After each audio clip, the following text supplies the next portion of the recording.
Last night in Kabul, the United States ended 20 years of war in Afghanistan, the longest war in American history. We completed one of the biggest airlifts in history, with more than 120,000 people evacuated to safety. The extraordinary success of this mission was due to the incredible skill, bravery, and selfless courage of the United States military and our diplomats and intelligence professionals. 20 service members were wounded in the service of this mission. 13 heroes gave their lives. I was just at Dover Air Force Base for the dignified transfer. We owe them and their families a debt of gratitude we can never repay, but we should never, ever, ever forget. Let me be clear. Leaving August the 31st is not due to an arbitrary deadline. It was designed to save American lives. We're left with a simple decision. Either follow through on the commitment made by the last administration and leave Afghanistan, or say we weren't leaving and commit another tens of thousands more troops going back to war. That was the choice, the real choice, between leaving or escalating. I was not going to extend this forever war. My fellow Americans, the war in Afghanistan is now over.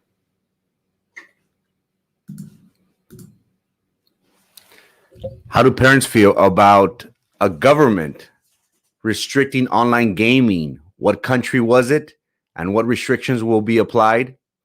Seoul Festival, which was supposed to take place at the island, was cut short. Who's at fault, and will this affect future bookings here on the island? Democrats suffered what I would say a defeat against the Republicans. What laws are going into effect today? And BISD has released their numbers for the week of August the 23rd. Should we be alarmed moving forward? It is Wednesday, 7:05 a.m. My name is Frankie Olivo, and this is Good Morning Brownsville. It is going to be, of course, a hot day. Nothing different to expect. Brownsville is going to be at 98 degrees. The western part of Hidalgo is in the triple digits. We should get some sort of rain these next couple days. The highest percentage is coming on Friday with 30 to 40%. So again, if you can, make sure you go out to the beach, enjoy the rays as much as possible. China always seems to be either setting the bar on the world stage. We just got word that they have been implementing, based on parents' complaints of online gaming. They just enforced a new restriction that would control online gaming.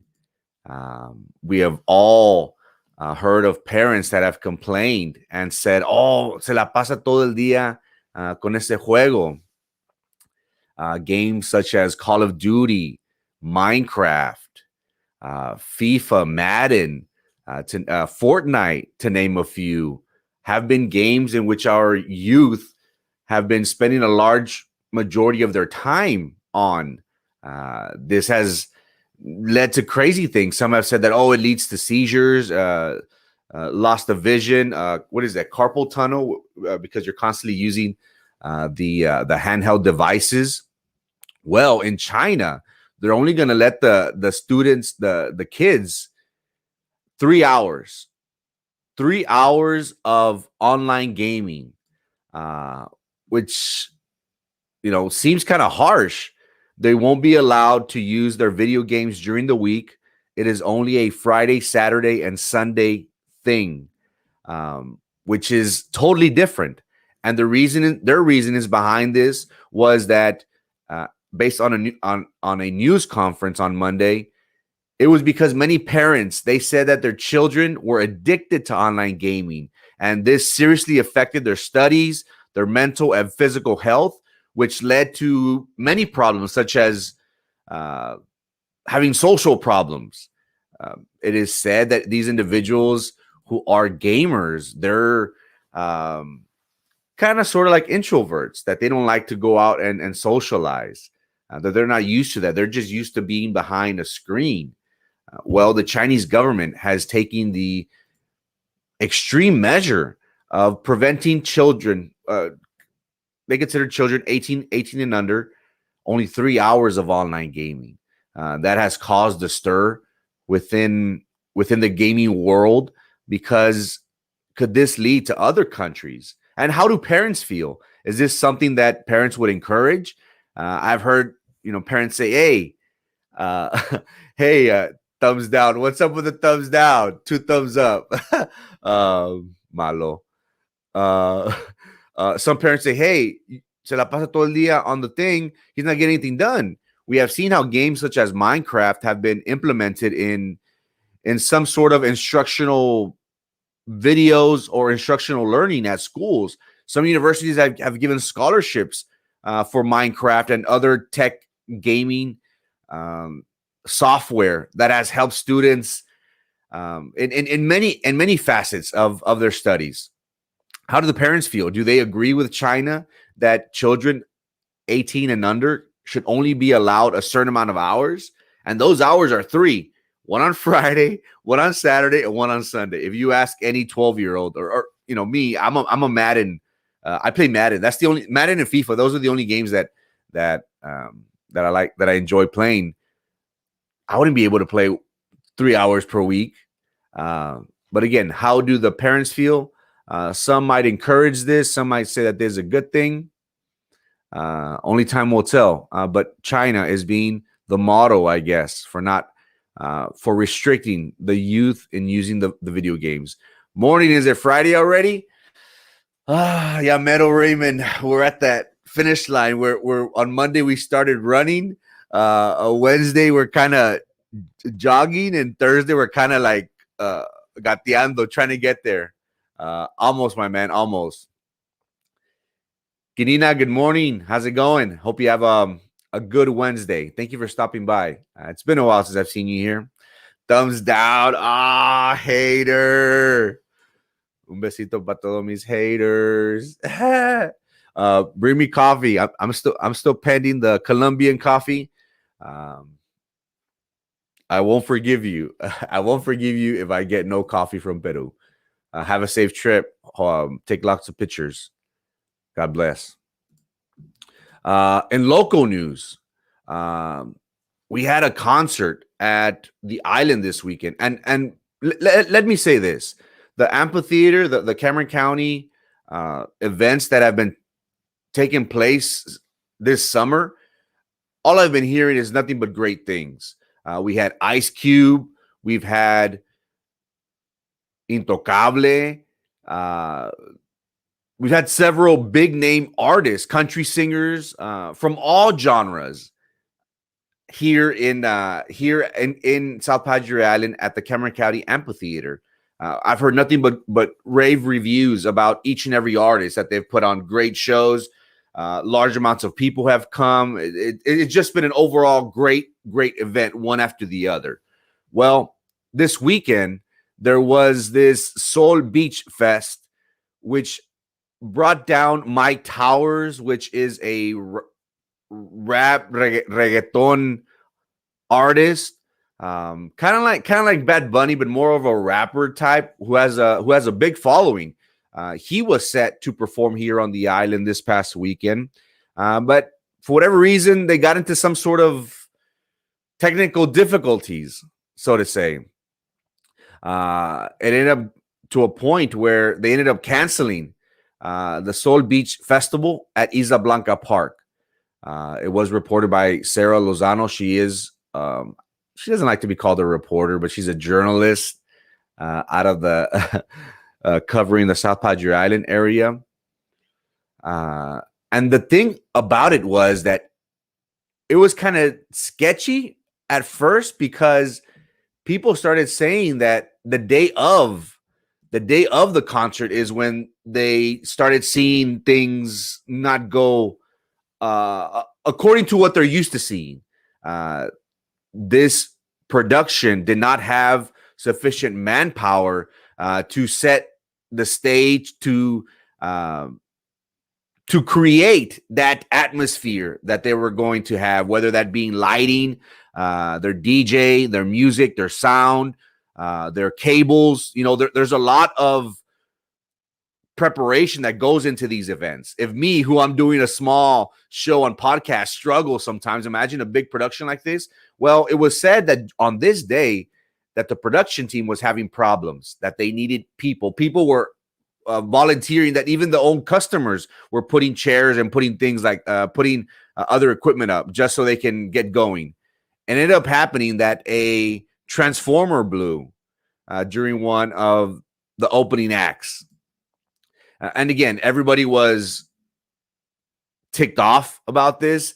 People paid hundreds of dollars for VIP tickets. Ticket sales were in the tens of thousands.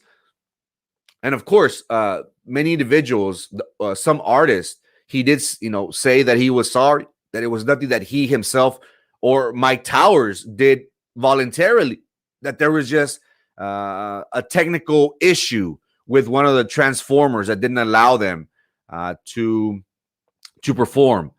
One of the organizers, Garcia, who it is said that him and his father approached Cameron County and said, "Hey, we could put on this show with a production company, with GG Productions." They paid handsomely to these artists. We don't know the exact figures, but we could guess it's probably close to the 100,000 mark.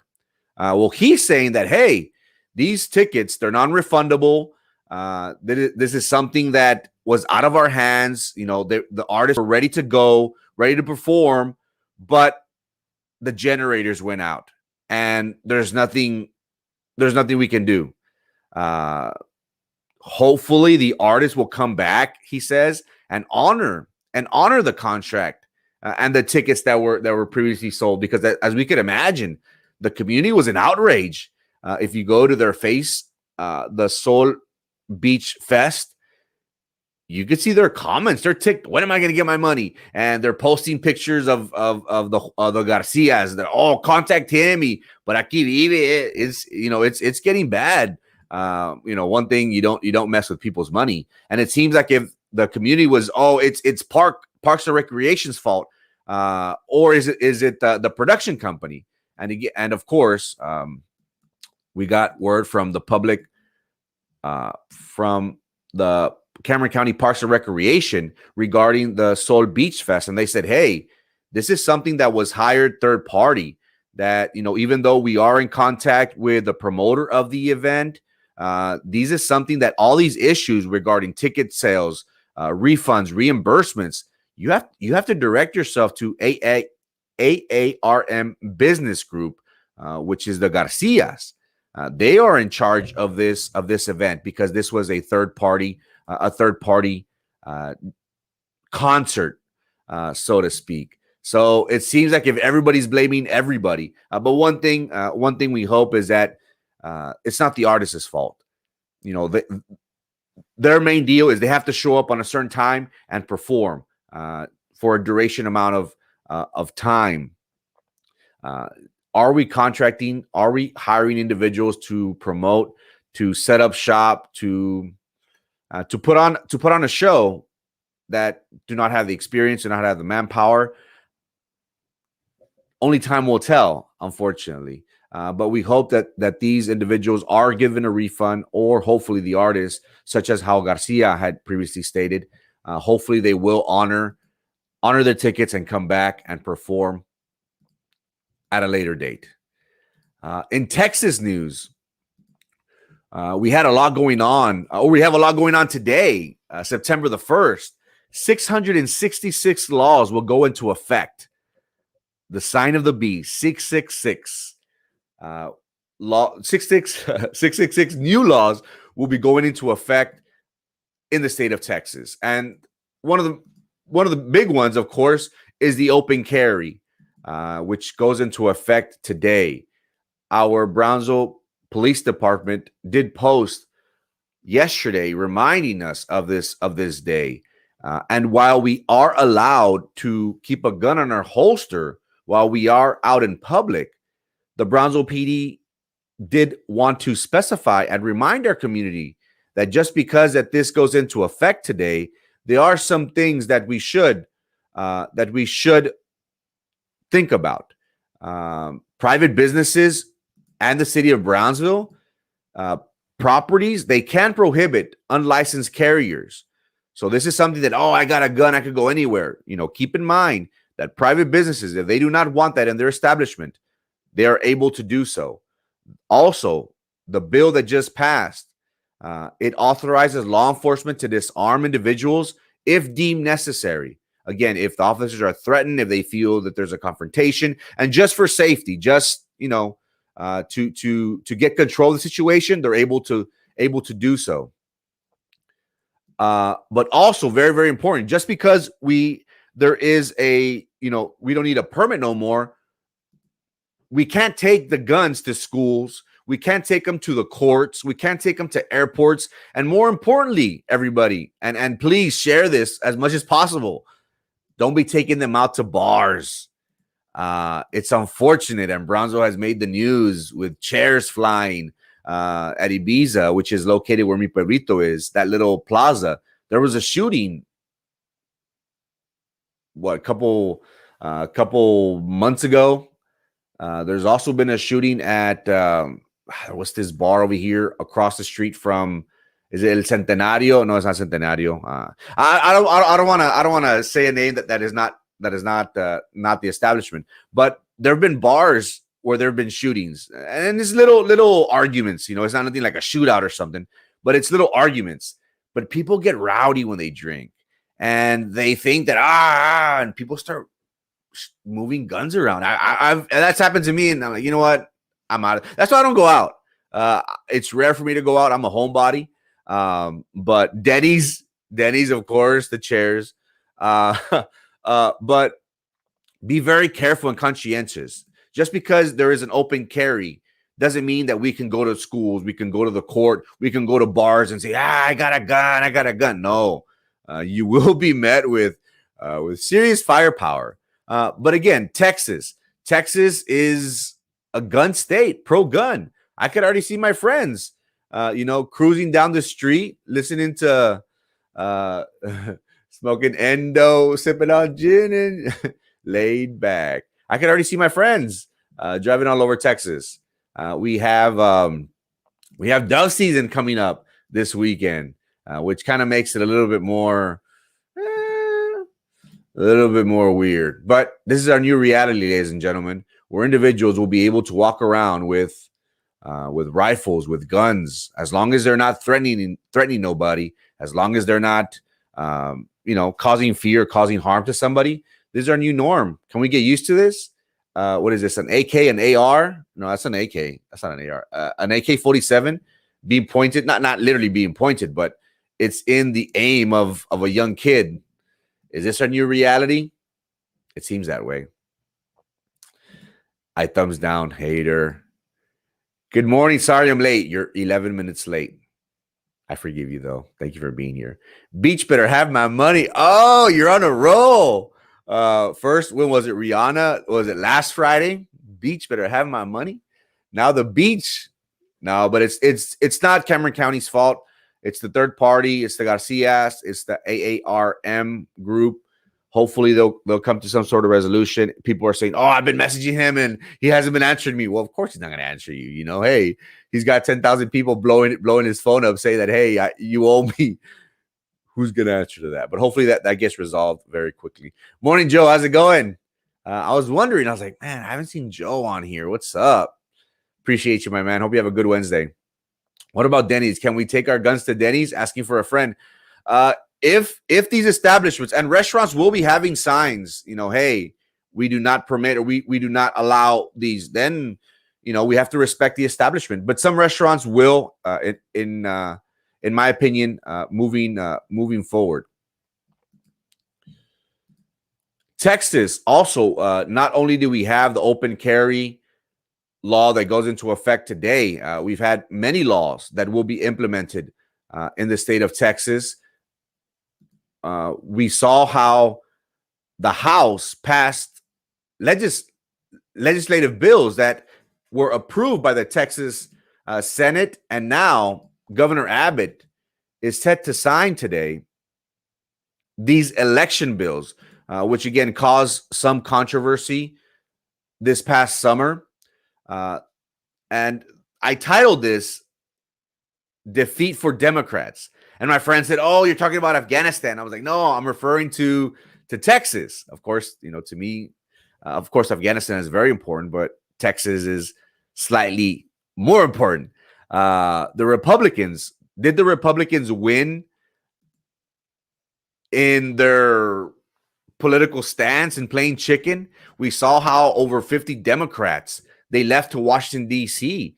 They were criticized by our community, even by saying, "Hey, these individuals, they need to work for us. They're pandering to the DNC. They're pandering to Washington when they should be focusing on Brownsville, South Texas, and trying to work with the Republicans, because ultimately, could this stance affect their relationships moving forward?" And it's hard to tell. Again, this is all political posturing by both Republicans and Democrats. It's politics, unfortunately. It's politics, but we did see and we'll be seeing how the governor will be signing election bills that have been criticized by Democrats. These have been cases where up in Harris County, the drive-through voting, the 24-hour voting, the poll watchers, there were issues and concerns regarding this. Now, again, we do have other people saying, "Oh, the Republicans feel that they might lose the governor. He's been screwing up with the electric grid. He's been screwing up with the COVID response in our state, the unemployment benefits." There are several things that are saying, "Oh, so he's targeting the election rights for his upcoming election." Possibly. He did come on and state that this Texas integrity bill is on his way to his desk, and he wanted to finish it. He wants the bill to make it easier to vote and harder to cheat. Now, here in Cameron County, here in the city of Brownsville, we have heard and seen firsthand after running an election how individuals abuse is a strong word. Abuse the elderly vote. I'll dare and say it. They corral these adult daycares, by the van load, and they're going trip after trip after trip. And again, we encourage each and every registered voter to vote. But there comes into question as to, are these people being manipulated? Are these people being told how to vote? Is there some sort of manipulation going on? That has been the topic of discussion for many years here with the politiqueros, that they harvest votes, that they're in charge of the mail-in votes, that some individuals get hundreds of mail-in votes from where we don't know.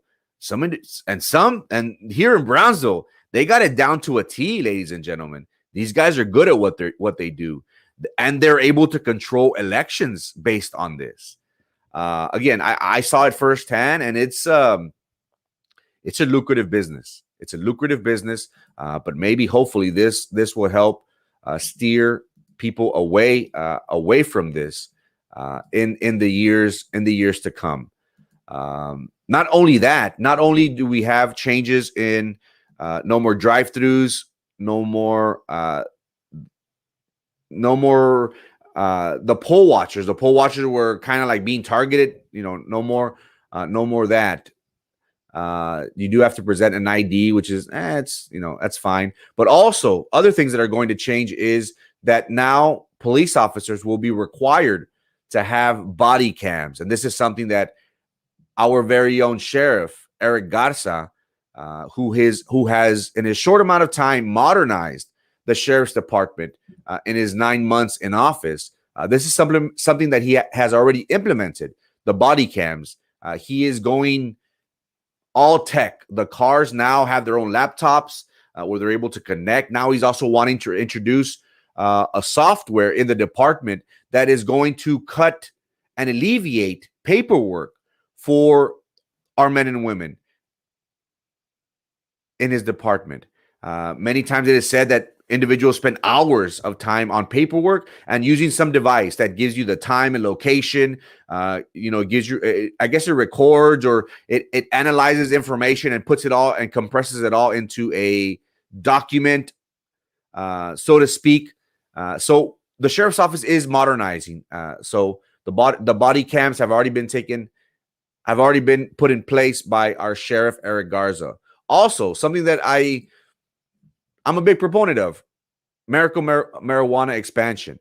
I'm all for and in favor of medicinal marijuana. Now, in the state of Texas, people with a form of cancer or post-traumatic stress disorder will now have access to low THC cannabis for medical purposes.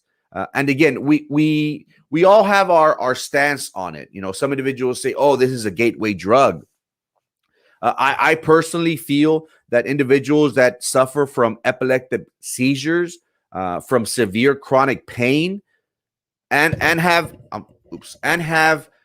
doctor's clearance, I feel that they should be entitled to do so. I posted a story a couple months ago on an underage child that was suffering from very severe epileptic seizures. Her father was taking her to Colorado, a state that has allowed recreational use, and he was giving his daughter THC.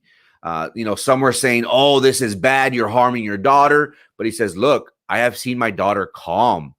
It's scary whenever she starts convulsing and she starts having this seizure. It breaks my heart to see that.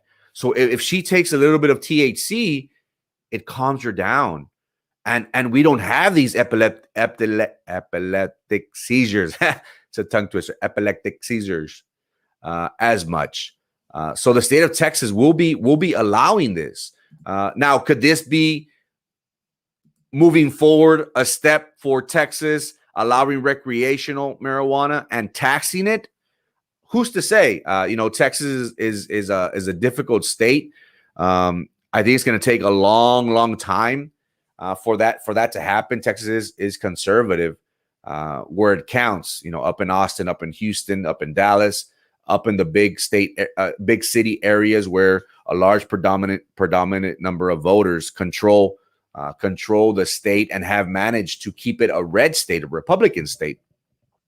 But medicinal marijuana will now be taken into effect in the state of Texas. Could this be a step moving forward, which would eventually allow it to become a state that allows not only medicinally but also recreationally?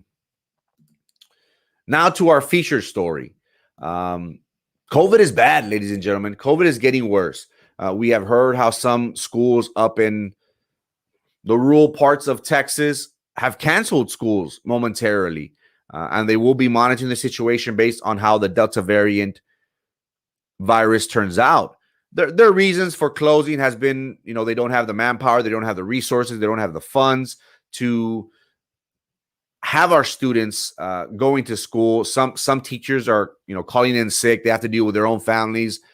It's more of a health issue. The reasons why we're closing down shop. We have seen how in the state of Texas, we have seen a large increase of cases. As of August the 30th in the state, close to 14,000 people are hospitalized. We see how the 7-day average is 2,000 to 5,000 per day, which is, pretty alarming. Here locally in Los Fresnos, they canceled their Friday game because of COVID. And again, we have seen how this has targeted predominantly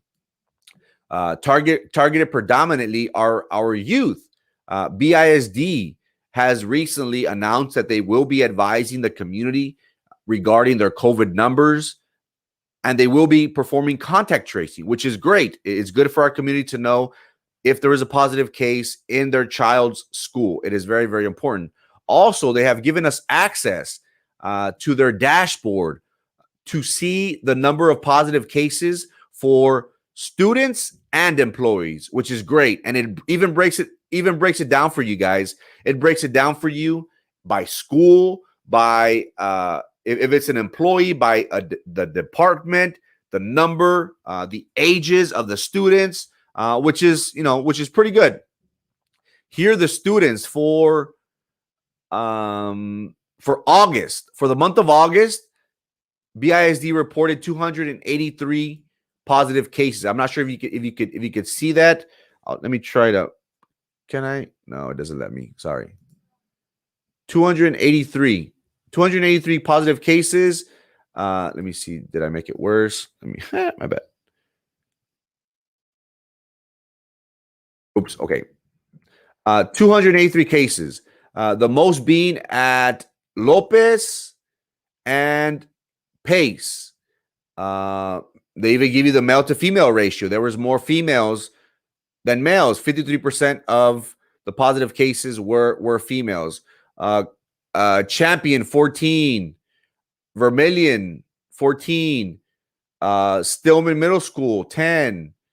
What else was high? Champion, where he said Champion, Rivera 14, Pace 17, Lopez 19, Hannah 14. It even gives us the number of students by the ages. Predominantly, there was more 10-year-olds than any other. There were some 3-year-olds that did contract the virus. So again, we see a large range of students, and also the grade level. Predominantly, again, the 10-year-olds, the 11-year-olds. There were 28 7th graders, 28 7th graders that tested positive. Now, this is great. This is great information. If you want to know how your child is doing, how his school is doing regarding their COVID numbers, you can have access to this. Also, to the employees. Let me bring this up very quickly. Also, the employees, we get a head count, I guess, or numbers. Here we have 8 reported positive cases from our FNS department. 3 from our libraries. There was a total of 97 positive cases for August. Here I have 80. Okay. 89 confirmed. I'm sorry. I apologize. 89 confirmed for the month of August. 97 reported. So 8 did come back and test negative regarding this. So this is great information. If you are worried about your child and his safety, we encourage you to do and look at the different options that are out there. I have been a strong proponent of distance learning. I think this is going to be the future. Again, we recognize how some students benefit more from being in front of the classroom, in front of the teacher. We understand that, but there are some students that are able to excel outside of the classroom and are more technological savvy than others, and could manage to do well. So these numbers are good for our community to monitor. If you feel that it is not safe based on the numbers for your child to continue going to school, look for other options. I think that is very, very important for all of us, and it's a great thing that BISD is posting the numbers live. Multiply the 283 times 10. Yeah, it's gonna get bad. My peak season, guys. My peak season is late September, early October. That's when it's gonna hit the fan. Guys, it is 7:36 a.m. Thank you so much for your time and your patience. Have a great Wednesday. Hope to see you here on Friday. God bless.